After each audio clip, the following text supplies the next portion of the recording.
So hello guys, welcome back to my channel. मेरी पिछली video को इतना सपोर्ट देने के लिए थैंक यू सो मच। आज हम प्रिंसेस मोनोके का सेकंड और फाइनल पार्ट देखने वाले हैं, जहां पिछली वीडियो में हमने देखा था कि फॉरेस्ट स्पिरिट आशिताका के पास आती है। सीन शिफ्ट होता है और अगली सुबह हम जीगो को चुपके से बोर के एक झुंड को जंगल की तरफ भागते हुए देखते हैं। उनमें से एक बोर को देखकर वो बहुत ज्यादा हैरान हो जाता है, क्योंकि उनके हिसाब से वो बोर लॉर्ड ओकोतो 100 साल पहले ही मर चुका था, लेकिन वो अभी भी जिंदा था। फ्रेंड्स, लॉर्ड ओकोतो एक बोर गॉड था जो बोर क्लैन का लीडर था। सुबह होते ही आशिताका की भी आंख खुलती है और वो नोटिस करता है कि बुलेट की वजह से उसे जो घाव हुए थे वो सरप्राइजिंगली पूरे हील हो चुके हैं। गाइस, इसका मतलब था कि फॉरेस्ट स्पिरिट ने आशिताका की वुंड को ठीक कर दिया था, लेकिन आशिताका का कर्स मार्क अभी भी वैसा का वैसा था। तभी वहाँ प्रिंसेस मोनोके आती है और आशिताका से कहती है याकुल पूरी रात उसके होश में आने का वेट करता रहा। आशिताका उसे पूछता है उसे याकुल का नाम कैसे पता चला, जिस पर प्रिंसेस मोनोके कहती है याकुल ने खुद उसे अपना नाम बताया और साथ ही आशिताका के बारे में सारी चीजें बता दी। इसके बाद प्रिंसेस मोनोके आशिताका को फ्लैश खाने के लिए देती है, लेकिन आशिताका इतना वीक था कि वो उसे चबा भी नहीं पा रहा था। ये देखकर प्रिंसेस मोनोके खुद उस फ्लैश को चबाकर आशिताका के मुंह में डालकर उसे खिलाने लगती है। तभी प्रिंसेस मोनोके नोटिस करती है कि आशिताका के आंखों में आंसू थे। इसी बीच वहाँ पूरी की पूरी बोर क्लैन आ जाती है। मदर वुल्फ से कहती है वो ह्यूमंस को मारने आए हैं ताकि फॉरेस्ट को सेफ रखा जा सके। साथ ही वो मदर वुल्फ से पूछते हैं तुम्हारे साथ एक ह्यूमन क्या कर रहा है, जिस पर प्रिंसेस मोनोके कहती है खुद फॉरेस्ट स्पिरिट ने इसकी जान बचाई है, ये हमारा दुश्मन नहीं है। ये सुनकर सारे बॉस गुस्से में आ जाते हैं और कहते हैं खुद फॉरेस्ट गार्डियन ने एक ह्यूमन की जान बचाई। तभी आशिताका उन्हें बताता है उनमें से एक बोर जिसका नाम नागो था उसे आशिताका ने खुद मारा था। नागो एक डीमन बन गया था और आशिताका के विलेज पर अटैक करने आया था। आशिताका उन्हें अपना कर्स मार्क दिखाते हुए कहता है ये कर्स मुझे नागो ने दिया है और मैं सिर्फ फॉरेस्ट स्पिरिट से मदद मांगने यहाँ आया हूँ। तभी वहाँ लॉर्ड ओकोतो आ जाता है। प्रिंसेस मोनोके नोटिस करती है कि लॉर्ड ओकोतो अब अंधा हो चुका है। लॉर्ड ओकोतो आशिताका के कर्स को स्मेल करता है और कहता है तुम सच कह रहे हो, मुझे शर्म आ रही है कि नागो जैसा डीमन हमारी नस्ल से था। तभी आशिताका लॉर्ड ओकोतो से पूछता है क्या इस कर्स से मुक्ति पाने का कोई रास्ता नहीं है, जिस पर लॉर्ड ओकोतो कहते हैं इस फॉरेस्ट को छोड़कर चले जाओ, अगर अगली बार मैंने तुम्हें देखा तो मैं तुम्हें जान से मार दूंगा। ये कहकर लॉर्ड ओकोतो अपने सारे बोस को लेकर वहाँ से चला जाता है। दूसरी तरफ हम जीगो को लेडी इबोशी के साथ एक डील करते हुए देखते हैं। जीगो कहता है अगर लेडी इबोशी एम्परर के लिए फॉरेस्ट स्पिरिट का सर काटने में उसकी मदद करे तो वो अपनी टीम के साथ लेडी इबोशी को उसके दुश्मन लॉर्ड असानो के अगेंस्ट हेल्प करेगा, क्योंकि लेडी इबोशी भी फॉरेस्ट स्पिरिट की डेथ चाहती थी, इसलिए वो जीगो की बात मान जाती है। सीन शिफ्ट होता है और लेडी इबोशी आयरन टाउन के सारी वुमेन्स के साथ एक मीटिंग रखती है, जहां वो बताती है कल वो टाउन के सारे मेंस और वॉरियर्स के साथ जीगो के साथ फॉरेस्ट स्पिरिट को मारने जा रही है। वो कहती है हो सकता है आयरन टाउन को खाली देखकर लॉर्ड असानो अटैक कर दे, इसीलिए सभी वुमेन्स को यही रुककर आयरन टाउन की प्रोटेक्शन करनी होगी। मीनवाइल दूसरी तरफ आशिताका की नींद खुलती है और वो प्रिंसेस मोनोके को अपने पास सोता हुआ नहीं पाता। आशिताका मदर वुल्फ के पास जाकर पूछता है ह्यूमंस और एनिमल्स एक साथ जंगल में क्यों नहीं रह सकते, हम इस फाइट को क्यों खत्म नहीं कर सकते, जिस पर मदर वुल्फ कहती है ह्यूमंस फाइनल बैटल के लिए इकट्ठा हो रहे हैं। आशिताका पूछता है और प्रिंसेस मोनोके का क्या? ये सुनकर मदर वुल्फ कहती है प्रिंसेस मोनोके मेरी बेटी है, वो वुल्फ ट्राइब का हिस्सा है, जब फॉरेस्ट मर जाएगा तो वो भी मर जाएगी।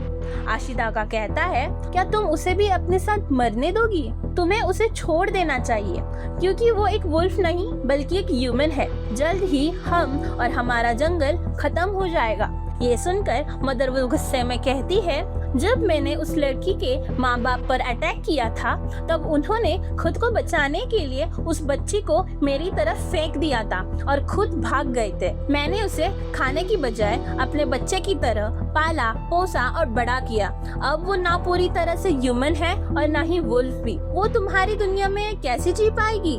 आशिताका कहता है मुझे नहीं पता।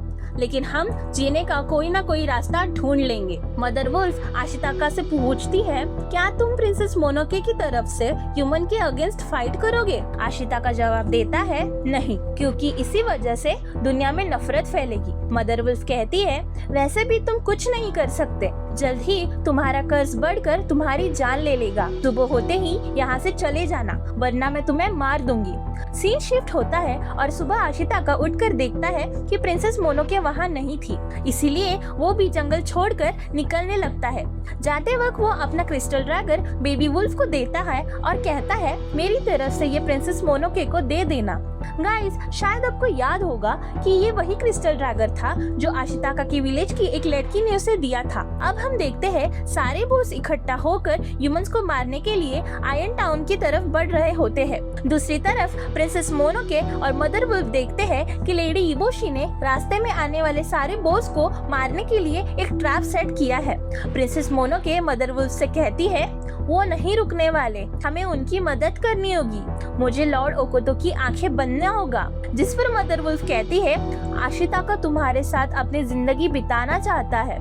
ये सुनकर प्रिंसेस मोनोके कहती है, मुझे उससे नफरत है, मुझे सभी ह्यूमन से नफरत है।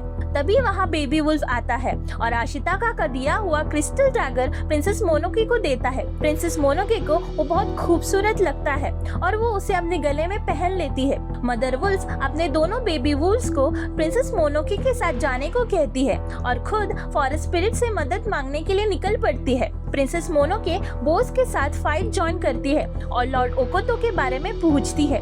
दूसरी तरफ आशिताका को आयरन टाउन की तरफ से गोलियों की आवाज सुनाई देती है और वो घबराकर उधर निकल पड़ता है। वहाँ वो देखता है कि कुछ समुराइज ने आयरन टाउन पर अटैक कर दिया है। वो समुराइज आशिताका को देखकर उस पर भी हमला कर देते हैं, लेकिन आशिताका किसी तरह बचकर आयरन टाउन पहुँच जाता है। वहाँ बाकी औरतों से उसे पता चलता है कि लेडी इबोशी अपने सारे वॉरियर्स के साथ फॉरेस्ट स्पिरिट का सर काटने गई है और उनकी अब्सेंस में लॉर्ड असानो के वॉरियर्स ने आयरन टाउन पर अटैक कर दिया है। ये सुनकर आशिताका कहता है वो जल्द ही लेडी इबोशी तक ये मैसेज पहुंचाकर उनसे हेल्प लेकर वापस आने की कोशिश करेगा। देन आशिताका उनको क्वेश्चन करता है, लेकिन तब तक क्या ये सारी वुमेन वॉरियर्स एनिमीज को रोक पाएंगी? सारी वुमेन बहादुरी के साथ हाँ कहती है।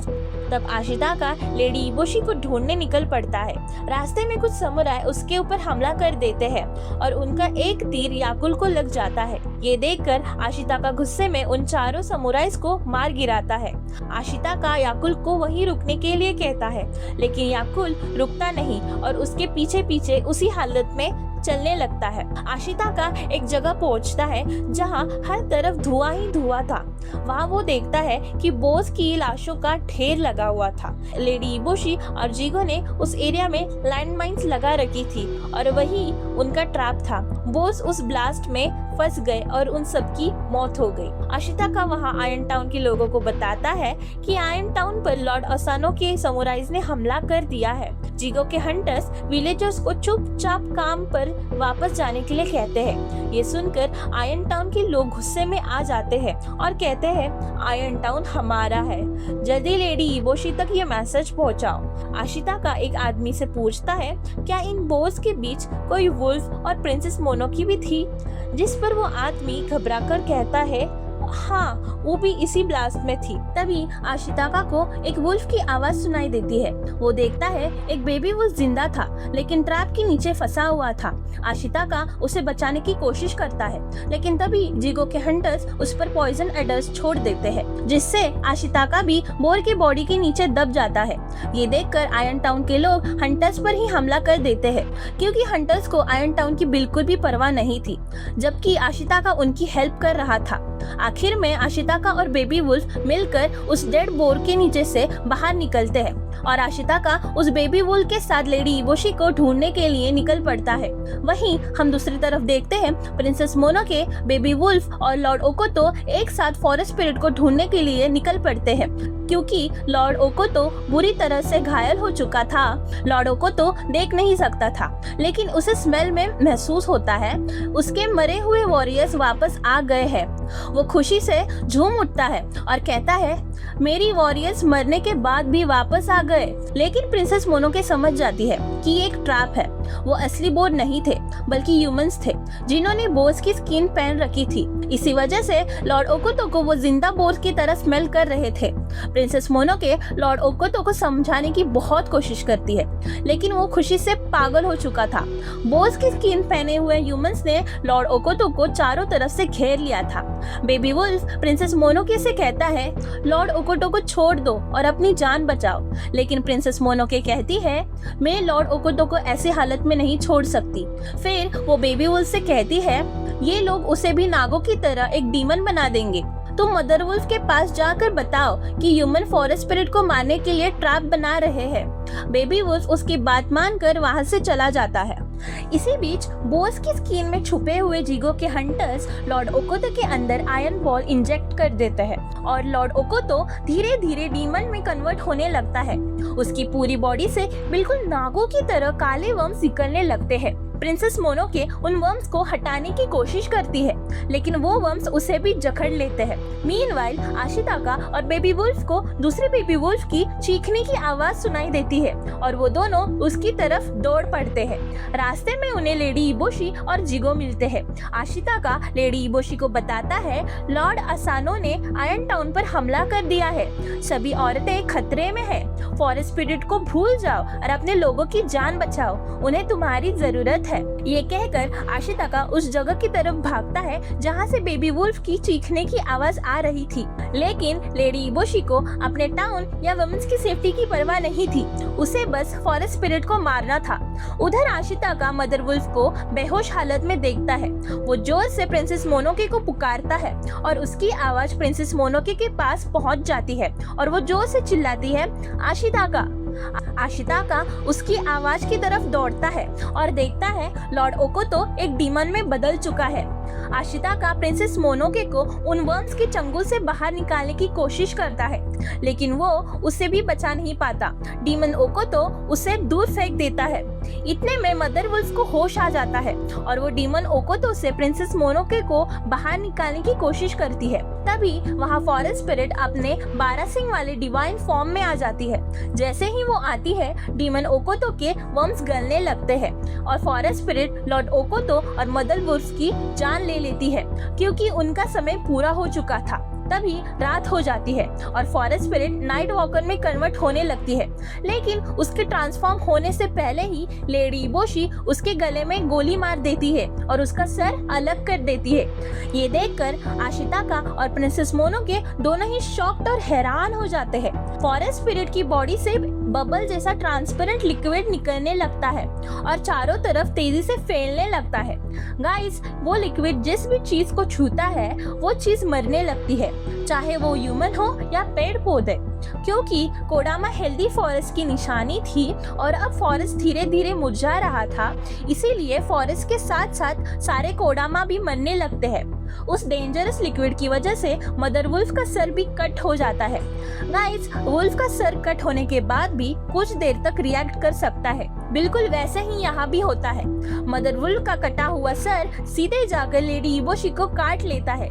जिगो तुरंत ही फॉरेस्ट स्पिरिट का सर एक कंटेनर में भरकर अपने साथियों के साथ वहाँ से भागने लगता है। चारों तरफ मौत के बबल ही बबल फैल जाते हैं और वो सब कुछ तबाह करते हुए धीरे धीरे एक जिजायंट डेमोनिक नाइट वॉकर का फॉर्म ले लेते हैं, जो अपना कटा हुआ सर ढूंढने के लिए सारे जंगल को बर्बाद करने लगता है। आशिताका घायल लेडी इबोशी को वहाँ से बाहर निकालने में मदद करता है।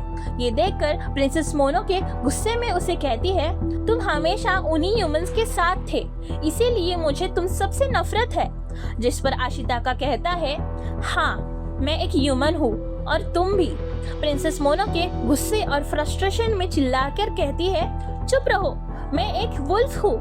आशिताका उसे हक करने की कोशिश करता है, लेकिन प्रिंसेस मोनोके उसे दूर रहने को कहती है और उसके चेस्ट में क्रिस्टल ड्रैगर मार देती है। फिर भी आशिताका उसे हक करता है और कहता है, मुझे माफ कर दो, मैंने ये सब रोकने की बहुत कोशिश की, लेकिन मैं नहीं रोक पाया। प्रिंसेस मोनोके रोते हुए कहती है, सब कुछ खत्म हो गया, फॉरेस्ट तबाह हो चुका है। लेकिन आशिताका कहता है, कुछ भी खत्म नहीं हुआ, हम दोनों अभी भी जिंदा हैं, चलो सबकी मदद करते हैं। सीन शिफ्ट होता है और हम एक बहुत बड़े डिमोनिक नाइट वॉकर को जंगल में घूमते हुए देखते हैं। वो अपने हजारों हाथ निकालकर अपना कटा हुआ सर ढूंढते हुए पूरे जंगल को तबाह कर रहा था। इधर आयन टाउन में सभी वुमेन्स वॉरियर्स ने बहादुरी के साथ किसी भी समुराई को टाउन के अंदर घुसने नहीं दिया। तभी वो एक बहुत ही जायंट डीमन को अपनी तरफ आते हुए देखते हैं। गाइस, वो कोई और नहीं बल्कि वही डिमोनिक नाइट वॉकर था। आशिताका कहता है फॉरेस्ट स्पिरिट का सर किसी ह्यूमन को ही वापस करना होगा। धीरे धीरे नाइट वॉकर का लिक्विड उनके और पास आने लगता है। फाइनली जिगो मान जाता है और आशिताका को फॉरेस्ट स्पिरिट का सर दे देता है। आशिताका और प्रिंसेस मोनोकी की पूरी बॉडी में कर्स फैलने लगता है। आशिताका जोर से चिल्लाता है, हे फॉरेस्ट स्पिरिट, अपना सर वापस ले लो और शांत हो जाओ। वो दोनों फॉरेस्ट स्पिरिट का सर उठाकर नाइट वॉकर को वापस दे देते हैं। नाइट वॉकर अपना सर अपनी बॉडी से कनेक्ट कर लेता है और ऐसे करते ही वो धीरे धीरे गिरकर फॉरेस्ट में समा जाता है। सब कुछ शांत हो जाता है। जो जंगल तबाह हो चुका था वो धीरे धीरे फिर से खिलने लगता है। देखते ही देखते वो दोबारा हरा भरा और जिंदा हो जाता है। आशिताका और प्रिंसेस मोनोके का कर्स मार्क भी गायब हो जाता है। यानी फॉरेस्ट स्पिरिट चाहती थी वो अब भी जिंदा रहे और जिए। और आखिर में हम जंगल में एक कोडामा को जिंदा देखते हैं जो हेल्दी फॉरेस्ट की निशानी है। मतलब अब फॉरेस्ट में सब कुछ फिर से ठीक और हेल्दी हो चुका था। और इसी के साथ मूवी खत्म होती है। अगर आप यहाँ तक मेरे साथ बने रहे तो लाइक, शेयर, सब्सक्राइब जरूर कर देना। Thank you so much for watching. Bye.